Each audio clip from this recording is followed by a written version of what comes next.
Drew confronts Carly about her feelings for Jason, and Jason is aided by spoiler. Hello everyone, welcome back to my another video. I hope everyone is having a wonderful day. Before starting the video, please go ahead and hit the subscribe button and give this video a like up. It's a new day in Port Charles. Sam sits by Don's bed and he's still not awake. Sam can't believe Jason is alive and he could have done this to him. Laura checks in and Sam says Dante is the same, but her world is in pieces. Laura and Sam go outside to talk, and Sam says she has all these thoughts swirling around in her head. She can't focus and doesn't know what to do. She says 1 second she's hurt that Jason's out there a fugitive, but then she gets weepy that he's alive. And then she wonders where he's been all this time. Laura says it's complicated, and she loved him and had a child with him, but she is still in shock and can't see clearly right now. Sam is trying to keep it together for her kids, and she doesn't know how to help Danny process that his father might have shot Dante when she can't process it. Laura advises her to let the love for her children guide her. Sam thanks her for being here and for the advice. Finn gets assigned to a consultation from Portia, says, "Oh boy," and heads in to see Heather. Heather is busy yelling at Amy for having cold hands and lacking a sensitive touch, so she's thrilled to see a friendly face in Finn. Finn says his being here is not good news for her. Finn explains she has cardiomyopathy, a weak heart muscle, and she's not responding to the medication. Heather asks why the infectious disease specialist is checking out her ticker.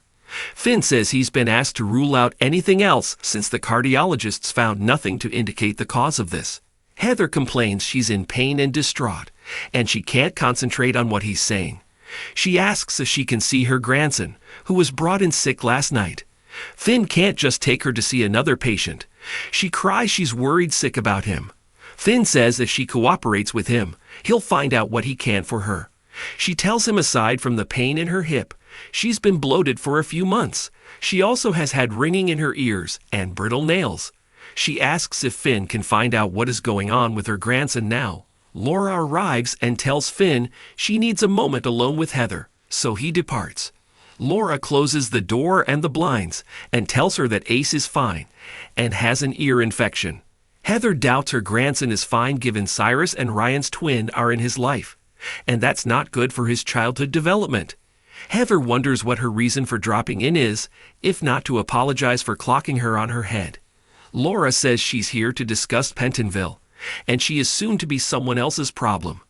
Laura reveals she talked to Robert, and given her history of escape and assault, that they don't feel Pentonville is an appropriate place for her. They are sending her to San Quentin Women's Federal Penitentiary. Heather begs Laura not to send her to California, but Laura has no choice as she's been a danger to Port Charles for years, so she has to put as much distance between her and the town. Heather cries about how they used to be friends. Laura explains that is what makes this so hard, and she struggles to understand how she went from being a mean girl to a killer. All she wants to make sure is that she can't hurt her family again. Heather says they are family because of Ace. She cries she is the only connection to Ace's mother he has and begs her not to separate her from the only family she has. Laura informs her that Ace is no longer her concern, and she and Kevin are adopting him. Heather screams she'll die before she lets Laura and Ryan's brother raise her daughter's son. Laura says it's done, and she can rest easy knowing Ace will always be safe, but she can never see him again.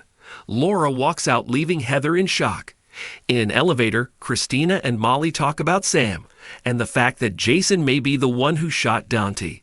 They step off the elevator and run into Blaze. Christina didn't expect her to be here. Blaze says her girlfriend needs her, so where else would she be? Molly heads to get food, and Christina updates Blaze on her brother. She also says her family is here, so Blaze shouldn't feel the need to stay. Christina doesn't want to be an inconvenience. Blaze says her girlfriend is never an inconvenience. Christina notes that word is getting easier for her to say.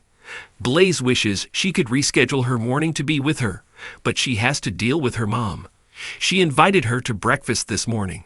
Christina offers to go with her if she needs backup. Blaze is shocked she would want to given the way her mother talked to her. Blaze appreciates the offer, but Christina needs to be here for her family and she'll deal with hers. Christina says she'll be here when she gets back. Molly returns and notices Christina is a little down with Blaze gone. Christina explains that she went to see her mom, and her mom isn't her biggest fan since she found her in her daughter's bed.